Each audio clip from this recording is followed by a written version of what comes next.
बहुत बहुत स्वागत है आप सभी का आपके अपने YouTube channel Shukla study point में। मैं शिवम शुक्ला आप सभी दोस्तों का हार्दिक स्वागत करता हूं।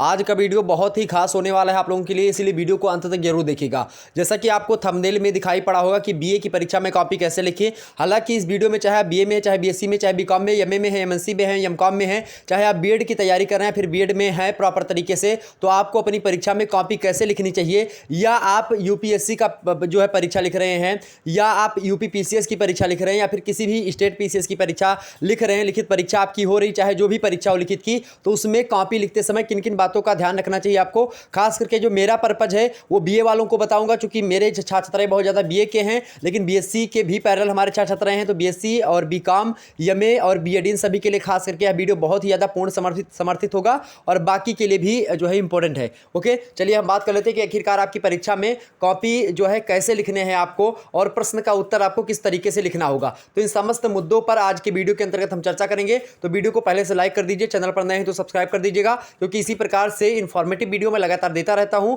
और इसके साथ ही साथ आपको बता दूं कि आपकी परीक्षा जो आपकी परीक्षा संबंधित जो मॉडल पेपर होते हैं लगातार शुक्ला स्टडी पॉइंट के द्वारा दिया जा रहा है, और सारे के सारे प्रश्न जो है मेरे मॉडल पेपर से खास करके आ रहे हैं। आप लोगों ने देखा होगा पूरा का पूरा प्रश्न पत्र ही फंस जा रहा है। आप सोचो अगर कोई आपको एक वीडियो बना करके दे दे, दो वीडियो दे दे, और मात्र वही आपको पढ़ करके चले जाएं एग्जाम्स में और अच्छे अंक प्राप्त कर लें, तो कितनी अच्छी बात है। चलिए बिना समय गवाए हुए हम आगे बढ़ते हैं और जानते हैं कि आखिरकार बीए में कॉपी आपको कैसी लिखनी चाहिए, बीएससी में कैसी, और बीकॉम में, एमए में और बीएड वगैरह में कैसे आपको कॉपी लिखनी है। आपको बता दें कि टॉपर लोग ऐसे ही कॉपी लिखते हैं और उनके अच्छे नंबर आते हैं और वो टॉप करते हैं, और आप उसमें पीछे रह जाते हैं। आपके अंदर जानकारी है, आप बहुत चीज़ें जानते हैं, लेकिन उसको इंप्लीमेंट कैसे करना है, उसको आपको एक प्रकार से बयां कैसे करना है, और किस प्रकार से, चूंकि आपकी कॉपी आपका मार्गदर्शन करती है एग्जामिनर के सामने, तो आपकी कॉपी अच्छी होनी चाहिए, और कॉपी में जो लिखे हुए कंटेंट, आपकी जो विषय वस्तु है वो भी अच्छा होना चाहिए। अब अच्छा कैसे होगा उसी के बारे में हम बात करेंगे आज की वीडियो के अंतर्गत। ओके, 100% नंबर मिलेंगे अगर आप लोग ऐसे लिखेंगे। 100% कहने का मतलब ये है कि लगभग और लगभग पूरे नंबर आपको देने का प्रयास करेगा। जैसे कि एक जो है प्रश्न आपका 10 नंबर का है, तो आपके 10 के 10 नंबर मिल सकते हैं अगर आप लोगों ने इस ट्रिक्स को अपना लिया। चलिए बात कर लेते हैं कौन कौन सी ट्रिक्स है। तो हमने यहाँ पर खास करके आप लोगों के लिए मेहनत करी और बनाया कि कैसे कैसी ट्रिक होनी चाहिए। सबसे पहली बात मेरे प्यारे दोस्तों, सबसे पहली बात कि आपको कॉपी लिखते समय स्वच्छता का विशेष ध्यान देना है, लेकिन ऐसी स्वच्छता का विशेष ध्यान ना दीजिए कि जिसके चक्कर में आपका पूरा का पूरा पेपर ही छूट जाए। तो आपकी राइटिंग मतलब ठीक ठाक होनी चाहिए। जैसे हमने यहाँ पर लिखा है, अगर ऐसी भी राइटिंग है, मेरी बहुत ख़राब राइटिंग है, लेकिन अगर ऐसी भी राइटिंग आपकी है तो बड़ा अच्छा आपको नंबर मिलेगा, ये बात आप ध्यान रखेंगे। तो स्वच्छता कहने का मतलब यही है, मतलब ज़्यादा उनमें घोंचा घांचा नहीं होना चाहिए, जिसको कहते हैं ना कि देहाती भाषा में घोंचा घांचा ज़्यादा। इस वजह से कि मान लेते हैं यहाँ पर स्वच्छता लिख रहे थे, उसमें थोड़ी गड़बड़ी होगी तो यहाँ पर ऐसे काट दिया उसको। ऐसे काटना नहीं, आपको करना क्या है ये भी मैं आपको बता दे रहा हूँ। जैसे मान लेते कोई शब्द आपका गलत हो गया, तो उसको क्या करें, एक कटघरे में बंद कर दें, एक आयत में उसको बंद कर दें। आयत में बंद करने से होगा कि एग्जामिनर समझ जाएगा। अगर एग्जामिनर वैसे पढ़े लिखे होते हैं, जो आपकी कॉपी चेक करेंगे वो बहुत पढ़े लिखे होते हैं, पीएचडी करे हुए होते हैं, वो कॉपी आपकी चेक करते हैं।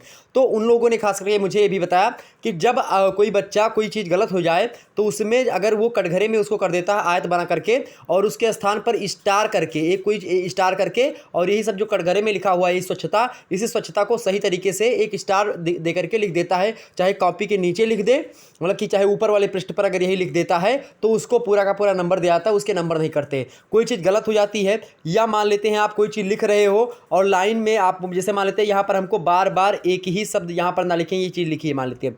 अब यहाँ पर आपको करना क्या है कि यहाँ पर एक आप भूल गए लिखना, अब बार बार ही लिख दिया आपने, अब एक को लिखना है, नीचे आपकी जगह खाली है, तो क्या करेंगे, आप काटेंगे नहीं पूरी की पूरी लाइन, आप क्या करेंगे, नीचे ऐसे एरो बना देंगे, तो नीचे आप एक यहाँ पर लिख दीजिएगा। अगर मान लेते हैं आपको जो है ऊपर जगह खाली, तो ऊपर ऐसे एरो करके आप ऊपर जो है एक यहाँ पर लिख सकते हैं। तो इस प्रकार से आपको लिखना है, ये बात आप ध्यान रखेंगे, यही होती स्वच्छता का विशेष ध्यान।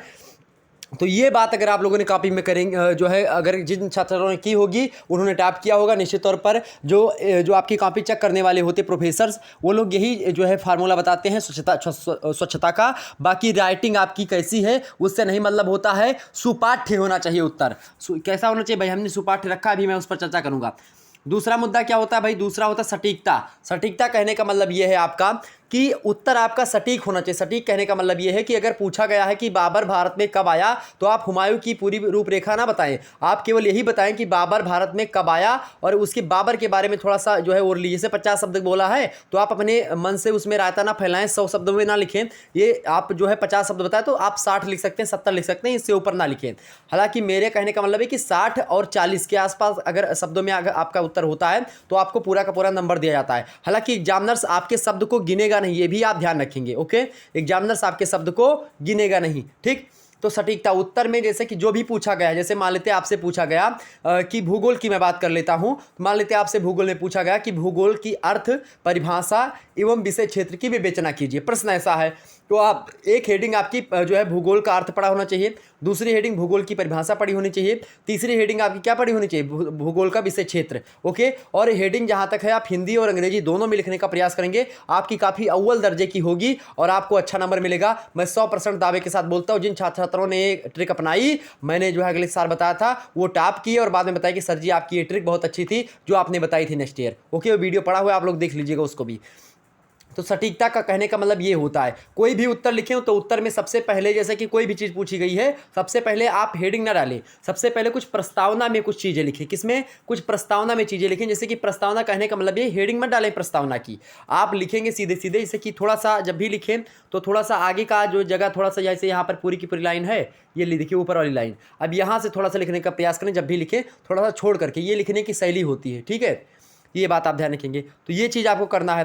तो सटीकता कहने का मतलब ये है कि थोड़ा सा पहले उसके बारे में, जो टॉपिक मेन है आपका टॉपिक है, उस मेन टॉपिक के बारे में पहले 4-6 शब्द या फिर 2-3 लाइन आप वैसे लिख दें। उसके बाद में उसका अर्थ, उसकी परिभाषा, उसके विषय क्षेत्र, उसकी प्रकृति और उसका ये सब आप हेडिंग डालें। ओके, तो इस प्रकार से आपको सटीक उत्तर लिखने हैं, मतलब जो पूछा गया है वो लगे कि हाँ उसका उत्तर आपने दिया है। ओके, और तीसरी बात क्या, तथ्यात्मक जानकारी देना चाहिए आपको। जब भी कोई उत्तर आपसे पूछा जाए, खास करके बीए वालों की मैं बात करूं, तो बीए में आपको तथ्यात्मक जानकारी, और बीएससी की बात की जाए तो बीएससी में आपको कुछ जो है फैक्चुअल चीज़ें आपको देनी चाहिए, ताकि आपका उत्तर क्या लगे कि उसमें कुछ वजन रहे। तो आपके उत्तर में वजन रखने के लिए आपको करना क्या होता है, जब भी आप कॉपी लिखें तो उसमें कुछ ऐसे कोटेशन लिखें। कोटेशन कहने का मतलब है कथन।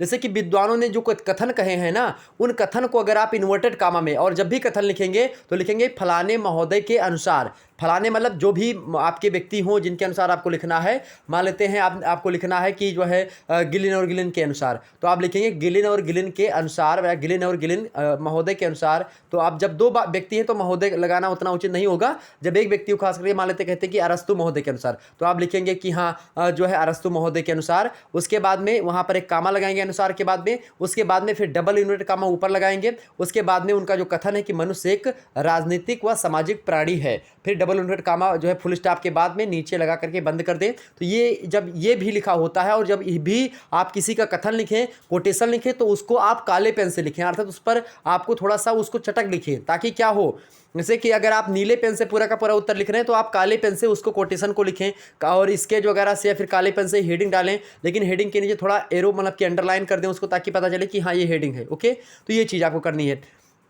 तो भाई तथ्यात्मक जानकारी आपके पास होनी चाहिए। जब तक उत्तर में तथ्यात्मक जानकारी नहीं होगी तब तक आपका उत्तर सत्य नहीं माना जाएगा। आपकी बातों से या आपके खुद के विचारों से उत्तर संतुष्ट नहीं होता है। कुछ बातें आपको जो विद्वानों ने बताई है, जो बड़े बड़े लोग हैं उन्होंने बताई है, उनको उसमें अगर रख देते हैं तो वो ज़्यादा एक प्रकार से जो है एग्जामिनर को प्रभावित करती है, मतलब कि एग्जामिनर उससे प्रभावित होता है और आपको अच्छा अंक देता है एग्जाम्स में। ओके, तो ये बात ध्यान रखेंगे, तथ्यात्मक जानकारी।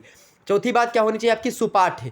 उत्तर आपका सुपाठ्य होना चाहिए। सुपाठ्य कहने का मतलब ये है, सु माने होता है सुंदर, पाठ्य माने होता है पढ़ने की योग्य। तो सुंदर पढ़ने की योग्य आपका उत्तर होना चाहिए। कहने का मतलब ये है मेरे प्यारे दोस्त, तो उत्तर आपका कैसा होना चाहिए भाई, सुपाठ्य होना चाहिए। उत्तर कैसा होना चाहिए, सुपाठ्य होना चाहिए। ओके, और आपको बता दूं तीसरी बात, मतलब कि ऐसा उत्तर हो कि जो कि एग्जामिनर जो आपकी कॉपी पढ़ रहा है, जो चेक कर रहा है, उसके समझ में आ जाए कि आपने लिखा है। ओके, ये बात आप ध्यान रखेंगे। तो जैसे यहाँ पर लिखा है तो ये समझ में आ रहा होगा कुछ व्यक्तियों के, मतलब लगभग सभी व्यक्तियों के समझ में आ जाएगा जो हमने यहाँ पर लिखा है। तो कुछ ऐसा लिखें ताकि समझ में आ जाए। ओके, तो ये होता है सुपाठ्य। पांचवी आपका मुद्दा है प्रवाहमयता। प्रवाहमयता मतलब ये है कि अगर एग्जामिनर एक लाइन पढ़े और अगर आपके पास विषय वस्तु की जानकारी है आपके पास, तो एग्जामिनर के पास इतना टाइम नहीं होता कि वो आपकी पूरी की पूरी कॉपी विधिवत रूप से पढ़ता है। बस एक आध दो लाइन ऊपर की पढ़ करके वो पूरे के पूरे पेपर का जो है या हेडिंग देख करके और थोड़ी बहुत जो है पढ़ लेता है, तुरंत उसको पता चलता है। एक पहले शुरुआत का एक आध दो पेज पढ़ता है, उसको पता चल जाता है कि हाँ बच्चे के अंदर कितना नॉलेज है। चूंकि वो अनुभवी होता है, उसको डेली कॉपी ही चेक करना है, मतलब कि हर साल कॉपी चेक करना होता है,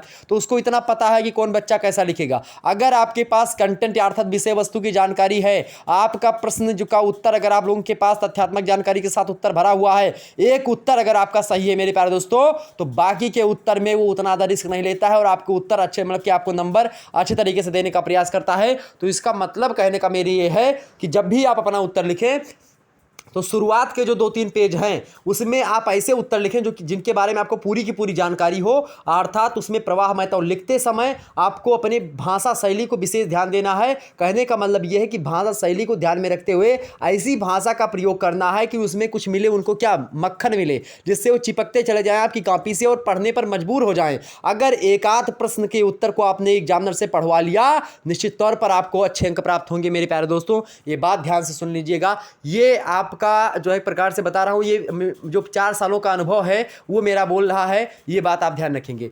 तो प्रवाह महत्ता आपके उत्तर में होनी चाहिए, अर्थात एक लाइन पढ़े तो दूसरे लाइन पे पढ़ने पर उसको मजबूर कर दिया जाए, ये होती है प्रवाह महत्ता। उत्तर में ये जरूर होना चाहिए। ओके, ये बात ध्यान रखेंगे। छठवीं बात क्या होनी चाहिए भाई? संपूर्णता, अर्थात उत्तर में जितने आपके प्रश्न में जितनी चीज़ पूछी गई है उतना पूरा का पूरा आपका होना चाहिए। अर्थात ऐसा नहीं पूछा कुछ और गया, आप लिख कुछ और रहे हैं और पूरा का पूरा उत्तर संतुष्ट नहीं हो रहा, तो मतलब कि प्रश्न संतुष्ट नहीं हो रहा, तो ऐसा उत्तर लिखें जिससे प्रश्न संतुष्ट हो। आप प्रश्न करें स्वयं से कि हाँ क्या यह मेरा उत्तर पूरे के पूरे प्रश्न का उत्तर दे पा रहा है या नहीं दे पा रहा है, ये आप अपने ध्यान मतलब कि अपने मन में जो है सोचिए। तो ये होता है आपका संपूर्णता। संपूर्णता मतलब कि उत्तर प्रश्न में जितने मतलब कि पूछे गए, जितनी चीज़ें अर्थ पूछा गया, प्रकृति पूछी गई, परिभाषा पूछा गया, विषय क्षेत्र पूछा गया, तो 4 हेडिंग ये मेन इंपॉर्टेंट हाईलाइटेड पड़ी होनी चाहिए। ओके, ये बात ध्यान रखेंगे। तो ये होती संपूर्णता। 7वां पक्ष होता है पक्ष और विपक्ष का समन्वयात्मक वर्णन। पक्ष एवं विपक्ष का समन्वयात्मक वर्णन मतलब कि जब भी कोई उत्तर आपको लिखना हुआ और ऐसा पूछा जाए कि इससे आप क्या समझते हैं, तो उसमें जो पक्ष वाली बातें हैं और जो विपक्ष वाली बातें हैं, अर्थात कोई भी मुद्दा पूछा गया तो उसमें आप कुछ उसके बारे में जो अच्छाइयाँ हैं उसको बताएं, बुराई है तो उसको भी बताएं, उसमें उसको बुराई को लपेटने का प्रयास बिल्कुल भी ना करें। ये बात अपने तरफ से जोड़ने का प्रयास बिल्कुल भी ज़्यादा ना करें। ये बात आप ध्यान रखेंगे। जो वास्तविक चीज़ है उसको लिखने का प्रयास करें, अर्थात बुराई को भी लिखें, अच्छाई को भी लिखें, और जो समन्वयात्मक दोनों को मिला करके जो चीज़ें होनी चाहिए या फिर जो एग्जैक्ट में उपसंहार होना चाहिए, निष्कर्ष होना चाहिए, वो लिखें। ओके, 8वीं बात है कि निष्कर्ष। निष्कर्ष में आपको क्या लिखना है? निष्कर्ष में आपको अपने हिसाब से या फिर इसके बारे में या फिर जो टॉपिक दी गई है उसमें क्या सुधार होना चाहिए। बहुत सारे उपचार पूछे जाते रहते हैं एग्जाम्स में, तो उनके बारे में आप जो है अपने मत दें, और साथ ही साथ ऐसा मत दें जो कि क्या हो, ना किसी पक्ष की तरफ झुकाव ना हो, ठीक है, बीच का हो, समन्वय रूप से हो। आगे देखते हैं 9वां, प्रस्तावना आपको ऊपर लिखनी है। ये बात हमने पहले ही बता दी। प्रस्तावना आपको क्या लिखनी है भाई? ऊपर लिखनी है, लेकिन प्रस्तावना हेडिंग नहीं डालनी है आपको। प्रस्तावना में जब भी कोई प्रश्न का उत्तर पूछा जाए तो जो प्रश्न का मुख्य भाग है उसके बारे में 2-3 लाइन आप वैसे लिख दें, उसके बाद में फिर हेडिंग का सिलसिला आप जारी करें। ओके, ये होती है। अगला 10वीं चीज़ की भाषा शैली। भाषा शैली आपकी कैसी होनी चाहिए भाई? सरल और जटिल दोनों का समन्वय होना चाहिए। अर्थात आपकी भाषा ना ज़्यादा सरल हो ना ज़्यादा जटिल हो, अर्थात ना ज़्यादा भाषा कठिन हो और ना ही आपकी भाषा सरल हो, बीच की भाषा होगी, एग्जामिनर के समझ में आ जाएगी और वो करेगा। क्योंकि अगर आप ज़्यादा जटिल भाषा का प्रयोग करेंगे तो एग्जामिनर को लगेगा कि हाँ ये पुस्तक क्या छाप करके लिखा है। अगर आपको ये लगेगा मतलब कि आपने सरल भाषा का प्रयोग किया तो लगेगा कि बच्चा कुछ नादान है, कुछ नहीं जानता। लेकिन बीच बीच में ऐसा शब्दावलियों का प्रयोग कर दें जिससे एग्जामिनर भी सोचने पर मजबूर हो जाए कि बच्चा किस यूनिवर्सिटी से पढ़ा है या किस छात्र से, मतलब कि किस जो है टीचर से पढ़ करके आया है और बच्चे के अंदर इतनी नॉलेज आई तो आई कहाँ से। तो ज़्यादा ना लिखें, बस बीच बीच में थोड़ा सा मस्का देते रहें। ओके, मस्का माने मक्खन, मलाई जिसको कहते हैं। तो ये चीज़ समझिए, ठीक, मतलब लुभाना है उसको, आपको मिला करके मोहिनी मंत्र चलाना है एग्जामिनर के ऊपर कि वो बस उसी में फंस जाए। जैसे कि जो जाल होता है तालाब में फेंक करके मछली को फंसा लेते हैं, ठीक उसी प्रकार से आप सोचिए ऐसी झिंगुरी फंसाइए, मतलब ऐसी जो एक प्रकार से बोलते नहीं, जो जाल होता है उसको झिंगुरी कहते हैं देहाती भाषा में, तो वो ऐसा फेंकिए कि सारी की सारी मछली उसमें आ जाए। तो बस ये ध्यान रखना है। ओके, 11वीं बात है कि उचित शब्दावलियों का प्रयोग करें। उचित शब्दावलियों का प्रयोग कहने का मतलब ये है कि जो हमने बताया, जैसे मान लेते हैं आप जियोग्राफी के जो है पेपर लिख रहे हैं, जियोग्राफी की कॉपी लिख रहे हैं, तो उसमें आप जो है जल के बारे में, अगर जल शब्द का प्रयोग आता तो जल के बारे में तो वहाँ पर जल ही लिखें, वहाँ पर पानी ना लिखें कि पानी से, ये पानी गृह विज्ञान का शब्द हो। जब गृह विज्ञान के प्रश्न का उत्तर लिखना हुआ तो वहाँ पर पानी लिख सकते हैं, कोई दिक्कत नहीं, चल जाएगा। गृह विज्ञान में पानी जल दोनों चल जाएगा। लेकिन जब खास करके आप जो है यहाँ की जियोग्राफी कापी लिखे तो वहाँ पर जल चलेगा। ओके, ये बात ध्यान रखेंगे। अगर बात की जाए जो है हवा की, तो वहाँ पर वायु, हवा, ये सब चलेगी। ओके, ये बात ध्यान रखेंगे। ओके, तो ये चीज़ हो गई। जियोग्राफी में खासकर लवणता शब्द चलता है खारेपन के लिए, तो ये चीज़ों पर ध्यान देना होगा, क्योंकि जैसा विषय वस्तु हो उसी के हिसाब से, उसके अनुकूल आपकी भाषा का प्रयोग होना चाहिए। ठीक। अगली बात है कि बार बार एक ही शब्द लिखने से बचें। मतलब आप जो है एक प्रकार से दोबारा कोई चीज़ ना लिखें। जैसे मान लेते हैं कि एक लाइन को आपने कुछ लिखी, फिर दोबारा से वही लाइन आप लिख रहे हो, तो इससे क्या होता है, एग्जामिनर एक प्रकार से सोचता है कि हाँ ये केवल कॉपी भरने के लिए लिखा है। अगर ध्यान उसका चला गया तो एकदम से आपका नंबर जो तुरंत उसमें कर देगा, तुरंत आधा नंबर दे देगा। क्योंकि आपने अगर बार बार दोहरा करके लिखा है कोई शब्द कि हाँ एग्जामिनर समझ नहीं पाएगा, तो ये हो जाएगा। अब ये पूरी की पूरी बात हमने आपको बता दी, लेकिन अब इसमें बात क्या है, मेन मुद्दा क्या है, इसको समझने का प्रयास करेंगे। मेन मुद्दा यहाँ पर यह है कि जब आप बीए की कॉपी लिख रहे हो तो आपको करना क्या है कि बस आप जितना लिख पाओ, जितना जानते हो उतना लिखना। अब यहाँ पर आपको इतनी शाब्दिक बातों को तो ध्यान रखना चाहिए। ये बात मैं मानता हूँ कि जितनी बातें हमने आपको बताई है, इतनी बातों पर आप फोकस करें अगर कर सके तो। अगर नहीं कर पा रहे हैं, जटिल परिस्थिति में आप हैं, आप अभी अभी आए हैं और आपको बहुत ज़्यादा जो है एक प्रकार से परेशानी हो रही है इन चीज़ों को करने में, आप तैयारी नहीं कर पाएंगे इन सब चीज़ों का, तो आप लोग नेक्स्ट ईयर से ऐसी तैयारी करेंगे। लेकिन अभी आप लोग जो भी पढ़ रहे हैं उनको जिस प्रकार से लिखना चाहें, बस आपकी कॉपी में अगर 500 शब्द का जो प्रश्न है, 500 शब्द का मान लेते हैं आपकी कॉपी में प्रश्न दिया गया है मेरे प्यारे दोस्तों, तो उसको आपको 500 शब्द, उसके 500 शब्द से एबव होने चाहिए। मतलब कि 500 शब्द से ज़्यादा ही लिखे होने चाहिए, कम ना लिखें। आप बीए में कम मत लिखिएगा, ज़्यादा ही लिखिएगा। ये बात आप ध्यान रखेंगे, आपको नंबर पूरा मिलेगा। ये बात जो है गारंटी मैं देता हूँ, क्योंकि बीए की कॉपी आपकी शुरुआत के 2 पन्ने और लास्ट के 2 पन्ने ऐसे प्रश्न के उत्तर लिखें जो कि आपको पूरा का पूरा पता हो। बस ये फंड आप लोग अपना लेंगे, निश्चित तौर पर आपको कोई जो है माई का लाल ऐसा पैदा नहीं हुआ जो आपको फेल कर दे। ये बात आप ध्यान रखेंगे। अगर आपने शुरुआत के और लास्ट के पन्नों को अच्छी तरीके से लिख लिया, बीच में अगर जो प्रश्न आपको नहीं आते हैं उनको भी लिखें, बना करके इधर उधर से आप लिख दीजिएगा। बस जो प्रश्न पूछा गया है उसकी हेडिंग आपकी सही होनी चाहिए। कहने का मतलब यह है कि अगर पूछा गया अर्थ तो अर्थ हेडिंग पड़ी होनी चाहिए, परिभाषा पूछेगी तो परिभाषा पड़ी होनी चाहिए, विषय क्षेत्र पूछा गया तो विषय क्षेत्र आपकी हेडिंग में होनी चाहिए। चाहे आप बीच में लिखें, चाहे आप आगे लिखें, चाहे पीछे लिखें, किसी तरीके से लिखें। ओके, ये बात ध्यान रखेंगे। तो ये आप लोग ट्रिक अपनाएं, फंडा अपनाएं, अच्छे तरीके से नंबर आपको आएंगे। जो टॉप करना चाहते हैं वो ट्रिक खास करके अपनाएं, क्योंकि ये टॉपर का फार्मूला मैं आपको दे दिया हूँ। अपने जीवन की जो हमने अनुभव किया, उन सभी अनुभवों को मैंने आपके साथ शेयर कर दिया। एक भी कोई मुद्दा हमने आपसे छोटा मतलब कि बचाया नहीं है। आप लोग जितने अच्छे अंक प्राप्त करेंगे उतने ज़्यादा गर्व जो है से मैं कह सकूँगा कि हाँ मेरे छात्रों ने, मेरे भाइयों बहनों ने अच्छा अंक प्राप्त किया। तो मेरे प्यारे दोस्तों, बेस्ट ऑफ लक, आपके एग्जाम्स अच्छे हों और आप अच्छे से अच्छे अंक प्राप्त करें, यही भगवान से मैं प्रार्थना करता हूं। मिलते हैं फिर नेक्स्ट वीडियो में, तब तक के लिए जय हिंद, जय भारत। और किस टॉपिक पर आपको वीडियो चाहिए, किस मुद्दे में आपको परेशानी होती है, उसको बताने का प्रयास करें, मैं उस पर जल्द ही वीडियो बना दूंगा। ओके, धन्यवाद आप सभी का।